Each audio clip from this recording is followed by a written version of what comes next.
क्या आप भी वही पुरानी सनस्क्रीन गलती कर रहे हो? चलो आज सच जानते हैं।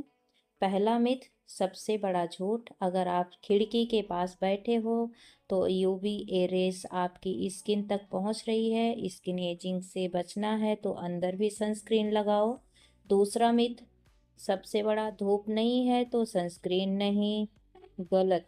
80% यूवी रेस बादलों को चीर कर निकल जाती हैं, सो डोंट स्किप इट।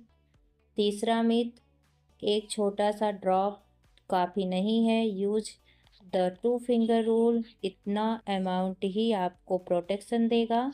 अब सोल्यूशन की बारी है। 2026 में वाइट कास्ट का ज़माना गया। यूज करो ट्रांसपेरेंट सनस्क्रीन जो मेकअप के नीचे भी परफेक्ट लगता है। आप अपना फेवरेट सनस्क्रीन ब्रांड कमेंट में बताओ और ऐसे टिप्स के लिए सब्सक्राइब करो।